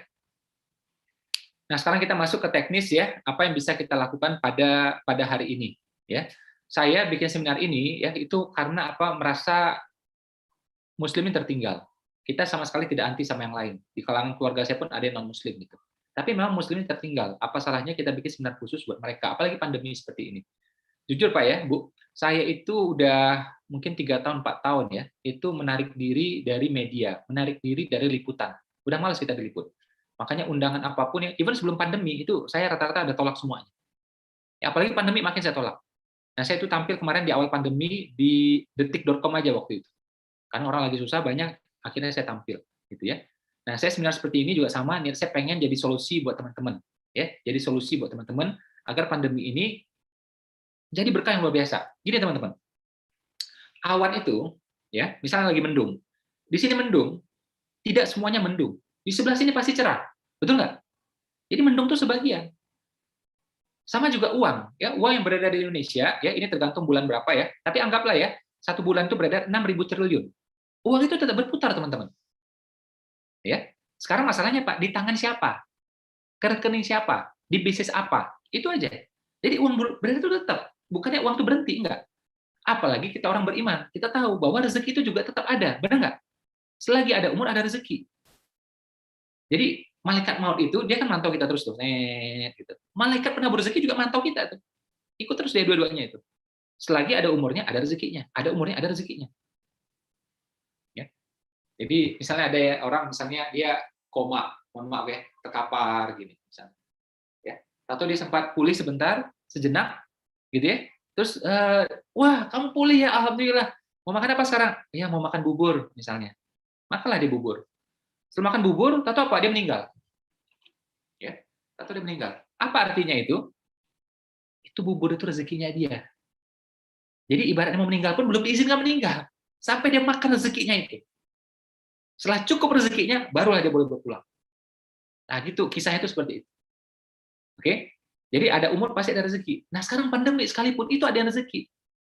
Oke lah, ada bisnis yang surut, seret, ya. Tapi ada juga yang glow, ya, grow dan glow. Grow itu tumbuh, glow itu bersinar. Banyak kan teman-teman udah tahu sendiri, kita udah 1,5 tahun nih di pandemi, pasti kita udah tahu lah, ya. Nah, ternyata masih banyak yang belum mengerti soal ciri-cirinya. Saya tidak ngomong bidangnya di sini teman-teman, tapi saya ngomong soal ciri-cirinya. Teman-teman ikuti aja cirinya, ini ada 5, ya. Teman-teman ikuti saja ini, 4 aja minimal, itu akan bagus. Tapi kalau teman-teman bantah 3, itu susah jalannya. Terutama kalau teman-teman itu pemula. Kalau banyak uangnya ya nggak usah ngomong lah, namanya banyak uang apa aja bisa, ya kan? Ini bisnis di mall, orang lagi pandemi, dia kaya raya, dia tetap tenang. Teman saya beberapa tuh punya kontrak di mall, tenang aja dia. Kenapa? Mall tuh bisnis dia kesekian, dia punya bisnis yang lain. Ya, dia buat senang-senang aja tuh buka kontrak di mall. Makanya pandemi pun mall tutup, PPKM ya biarin aja, nggak masalah bagi dia. Ya kan? Nah, saya pengen teman-teman ini entah kita PPKM atau tidak, kita bisa grow dari segi finansial. PPKM, ya, pelan-pelan kita makmur. Ya kan? Dengan apa? Dengan jualan, banyak penawaran. Karena itu namanya apa? PPKM, pol-polan kita menawarkan. Bisnis dimulai dari penawaran, teman-teman. Bukan dari ruko, bukan dari toko, bukan dari mesin, bukan dari pabrik, bukan dari kartu nama yang keren. Ya, bukan dari spanduk, billboard, bukan. Simple aja. Ya, teman-teman tidak punya alat produksi, tidak punya mesin, tidak punya ruko, toko, nggak masalah. Tidak punya pengalaman, nggak masalah. Bisnis tidak perlu pengalaman. Nikah saja yang begitu penting, ternyata tidak perlu pengalaman. Betul? Ada nggak mertua nanya, kamu punya pengalaman nggak? Nggak ada. Kami mencari calon yang punya pengalaman. Nggak ada. Punya pengalaman di bidang yang sama. Nggak ada. Malah yang dicari itu nggak punya pengalaman. Ya. Jadi kalau ternyata kita bisnis nggak punya pengalaman, nggak apa-apa. punya pengalaman, ya alhamdulillah selesai. Ya, wong nikah aja nggak perlu pengalaman kok. Kita jadi orang tua punya pengalaman nggak sebelumnya? Nggak punya pengalaman. Kayak saya nikah tuh, ya sekitar 2 tahun punya anak. Waduh, anak belum pernah jadi ayah loh. Ini gimana caranya? Apakah akhirnya saya titipkan pada orang yang pernah jadi ayah? Kan enggak. Saya ngurusin. Di situ saya latihan jadi ayah. Selesai. Ya. Nah, jadi teman-teman kalau punya pengalaman, alhamdulillah. Nggak punya pengalaman, nggak masalah. Oke? Kita mulai ya. Jadi yang ada lagi bilang gini contohnya. Oh, saya nggak punya garis keturunan Mas Ipo. Ya, orang tua saya, kakeknya saya bukan pengusaha. Nggak apa-apa. Ya. Karena nenek moyang kita pun juga bukan pengusaha. Kalau dari lagu yang saya tahu, nenek moyangku seorang pelaut katanya. Kan kita nggak harus jadi pelaut, ya nggak? Jadi tenang aja. Jadi walaupun bukan garis keturunan, ya nggak apa-apa, it's okay. Ya, saya nggak ada garis tangannya masih punya pengusaha, nggak perlu garis tangan. Saya ketemu tuh ada pengusaha radio, mohon maaf ya, tangan pun nggak punya dia. Boro-boro garis tangan pun dia nggak punya, tahu nggak? Jadi kalau Anda ngomong garis tangan sama dia, dimarahin tuh sama dia pasti. Wong dia aja tangan nggak ada, gimana garis tangan coba, tersinggung ntar dia itu. Ya. Kayak ada motivator tuh ya dari Australia ya, kan tangannya 2 tuh nggak ada, bahkan kaki juga nggak ada kan. Mana bisa kita ngomong garis tangan sama dia? Wong dia aja tangan nggak ada, kaki nggak ada. Ya, namanya Nick Vujicic gitu ya. Oke, jadi bisnis yang bertahan ya, grow dan glow ya ketika pandemi ini. Pertama saran saya bisnis yang bisa disampaikan pakai Zoom teman-teman. Kalau sifatnya jasa. Contohnya apa? Seminar, training, kelas Zumba, kelas aerobik, kursus bahasa Arab, kursus bahasa Inggris, itu bisa pakai Zoom. Silakan aja. Itu pasarnya luas langsung se Indonesia itu. Tapi jasa-jasa yang mengharuskan kontak fisik ini agak repot. Contoh apa? Perawatan gigi, perawatan rambut, mani-pedi, ya kan? Pijit, ya refleksi, bekam, ini repot. Karena kontak fisik, orang cenderung mengurangi, terutama kita di kota besar. Ya karena banyak nih yang daerahnya pada merah gitu kan. Gitu. Daerah hijau pun juga orang cenderung mengurangi juga. Tidak sama lah dengan yang sebelumnya gitu. Ya.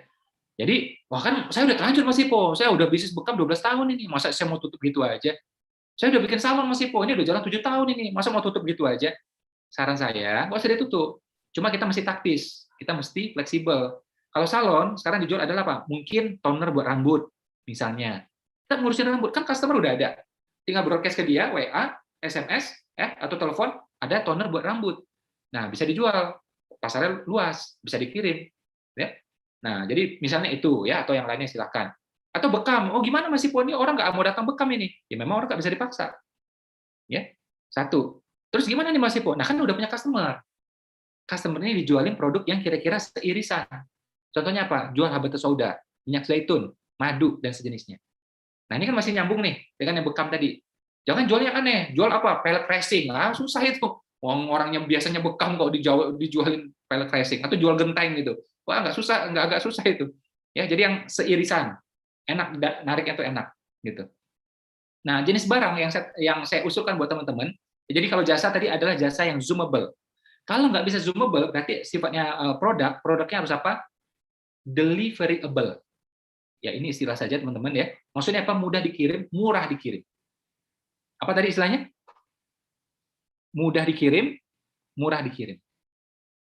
Nih ya, teman-teman bayangkan ya, ada yang punya bisnis kuliner, enak. Misal dia apa? Di Pekalongan. Tahu-tahu orang Jakarta minta. Tahu-tahu orang Jogja minta. Tahu-tahu orang Madiun minta. Dia nggak bisa. Kenapa? Kalau dikirim, Pak, pecah, Pak. Kalau dikirim, Pak, basi. Kalau dikirim, Pak, kena diongkir. Nah, berarti itu menurut saya susah untuk go nasional. Mau buka cabang kan lama. Ya kan? Nah, jadi harusnya barang kita itu ringan, kecil, hemat ongkir, tahan lama. Ini mutlak cirinya, teman-teman. Saya ulang ya, kalau mau dicatat boleh, penting banget.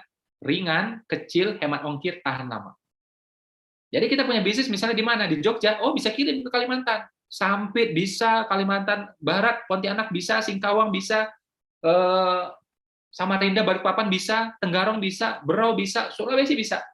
Karena apa? Barang kita tuh ringan, kecil. Dikirim ongkir nggak masalah. Hemat ongkir. Dan tahan lama. Ya, jadi kita kirim nih, kita produsen, kita kirim sama distributor jual lagi pada agent jual lagi pada reseller ke konsumen, nggak masalah, barang nggak basi, nggak pecah, dan ongkirnya nggak melambung karu-karuan. 4 ciri ini penting banget kalau produk, ringan, kecil, hemat ongkir, tahan lama. Coba diulang tadi, 4 apa tadi? Nah, ringan, ya, kecil, hemat ongkir, tahan lama. Saya bikin seminarnya teman-teman ya, pengen jadi solusi, biar teman-teman itu apapun bisnisnya bisa jalan, gitu. Ya, agar kita bangkit nih semua sama-sama. Umat Nabi Muhammad harus bangkit, harus kuat. Ya, oke. Terus barang itu teman-teman ya, saran saya adalah apa? Barang itu usahakan. Ini mohon maaf. Saya asumsi teman-teman ini pemula. Kalau udah banyak duitnya, banyak pengalamannya, lupakan omongan saya nggak apa-apa. Tapi kalau teman-teman pemula, dalam arti memang duitnya terbatas, pengalaman terbatas, saran saya jangan kita memproduksi. Ya, kita ambil aja barang dari vendor. Ya, misal nih dia bikin apa tuh bumbu kering, ya kan? Ya udah kita ambil dari dia aja, merek punya kita boleh atau punya dia boleh. Kalau mereknya terkenal, pakai merek dia. Kalau mereknya nggak terkenal, pakai merek kita. Ya, oke. Untuk ini aku jadi distributornya ya, boleh ya? Oke, selesai. Karena apa teman-teman? Produksi itu memerlukan kos yang luar biasa besarnya. Jadi produksi itu kan kata kuncinya satu. Kata kunci cuma satu. Apa itu efisien? Apa itu efisien? Murah. Kenapa produksi bisa murah? Karena skala produksinya banyak. Pemula bisa nggak produksi banyak? Biasanya nyerah, biasanya. Jadi bisa produksi banyak, batik bisa murah, baju bisa murah, mukena bisa murah, ya kan kuliner bisa murah. Itu biasanya memang orang yang jago produksi, skalanya besar. Dan udah lama juga, jadi terjadi namanya itu economic of scale dan learning curve. Jadi dia makin cost itu makin rendah seiring pembelajarannya makin dalam, makin panjang. Ya. Makanya perusahaan yang baru 10 tahun dengan 100 tahun itu cost per unitnya pasti beda. Kemungkinan besar yang 100 tahun pasti cost per unitnya yang murah rendah, kemungkinan besar. Ya, kemungkinan besar. Ya, skala produksinya 1000 dengan yang 100 pasti 1000 lebih efisien. Secara umum seperti itu. Nah, saran saya karena kita pemula, ambil aja barang dari sini, kita jual ke sini. Saya waktu ngomong ini ada yang bilang, "Wah, nggak keren itu Mas Ipo, itu bukan pengusaha namanya, itu calo namanya." Bukan, teman-teman. Teman-teman buka showroom Toyota, itu nggak harus bikin. Buka showroom Suzuki, nggak harus bikin. Dealer Yamaha, nggak harus bikin. Atau menjadi counternya Samsung, ya, atau menjadi counternya nih laptop saya nih MacBook Pro, kan nggak harus bikin, tidak perlu juga merakit, nggak perlu juga ngecat, cuma mindahin doang. Apakah kurang keren? Orang menjadi ya pemegang iPhone, pemegang MacBook Pro, pemegang Samsung untuk wilayah tertentu, ya buka counter, buka dealernya Yamaha, buka showroomnya Toyota, masa nggak keren? Siapa bilang nggak keren? Ya, dia buka franchise-nya Estella 77, masa nggak keren? Keren kok. Jadi yang namanya pengusaha nggak harus bikin, teman-teman. Nanti kalau nggak percaya, lihat barang-barang di Hypermart. Hypermart itu juga nggak bikin barang dia. Dia cuma jualin aja. Masuk lagi Alfamart, Indomaret, itu dia jual juga kacang sekarang, jual juga air mineral, oke? Itu juga dia nggak bikin. Ada vendor lain yang bikin, teman-teman. Tapi itu pengusaha. Ya, jadi namanya pengusaha tidak harus bikin. Boleh tapi tidak harus. Ya. Ya, mungkin teman-teman tahu ya, salah satu produk saya tuh, itu kan memang dari lebah. Saya nggak bikin lebahnya, saya nggak bikin hutannya. Saya belum pernah interaksi sama lebahnya, kenalan, silaturahim, belum pernah saya. Ya, kalau saya mau pengusaha seperti itu, saya kumpulkan lebahnya, saya bikin dulu hutannya, kelamaan. Dikumpulkan lebahnya itu, kaya belum tentu, bengkak iya. Ya kan? Ngumpul sama ke lebah terus, kaya belum tentu, dapat duit kagak, bengkak iya. Nah, sudah ada yang punya hutannya sekian hektar di Eropa, ya udah gede banget, umur udah hampir 100 tahun, ya sudah saya ambil dari dia, selesai. Ya. Nah, apa aja ya? Silakan bisnisnya apa, yang penting ciri-ciri ini terpenuhi, teman-teman. Ya, termasuk tadi saya bilang tuh kayak bumbu dapur, silakan ya. Dia bisa ringan, kecil, hemat ongkir tahan lama, atau skincare juga silakan ya. Atau mungkin yang perawatan tubuh juga silakan ya. Terus saran saya tadi tidak harus produksi sendiri. Kemudian, nah ini penting banget ya, ini agar penjualan kita tuh naik tuh dengan cepat. Gimana caranya? Jual pada penjual. Jual pada siapa, teman-teman? Itulah namanya franchise. Itulah namanya lisensi. Itulah namanya partnership. Itulah namanya kemitraan. Itulah namanya agent dan reseller. Ya. Jadi kalau bisa tuh barang itu bisa dijual pada penjual. Sehingga ada potensinya bertumbuh besar cepat. Ya. Makanya kayak perusahaan besar masuk ke Indonesia, dia jarang yang buka retailnya, teman-teman. Dia langsung cari mitranya siapa. Gitu. Begitu juga kita masuk ke luar sana, ke luar negeri. Ya, ada yang berhasil, dia buka cabang di sana, ya langsung dia cari mitranya di sana siapa, atau franchisor-nya siapa, atau master franchise-nya siapa. Cepat. Tapi kalau dia cari konsumen satu-satu, wah repot. Ya. Nah, kita bisnis boleh kecil, tapi cara pikirnya besar. ya. Pastikan barang kita itu bisa dijual pada penjual.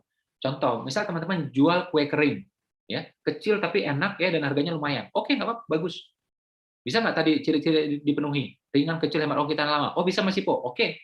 Tapi kan mudah pecah. Nanti saya bikin packaging bagus Mas Ipo. Oke, good, silakan. Ya, atau makanan yang bisa dibekukan, boleh juga. Ya. Setelah itu apa? Nah, diatur marginnya itu kita bisa untung tipis, ya, dan bagaimana distributor juga untung, ya, agent untung, reseller untung. Konsumen dimudahkan. Nah, itu namanya jual pada penjual. Tapi kalau kita tangkap langsung, nah ini ya bagus juga, nggak apa-apa, ya, tapi kecepatannya terbatas. Kalau kita bagi-bagi, nah rezekinya membesar. Jadi ibarat kue, kita bagi-bagi, ya, memang irisannya makin banyak, tapi kuenya membesar, rezekinya membesar. Ya.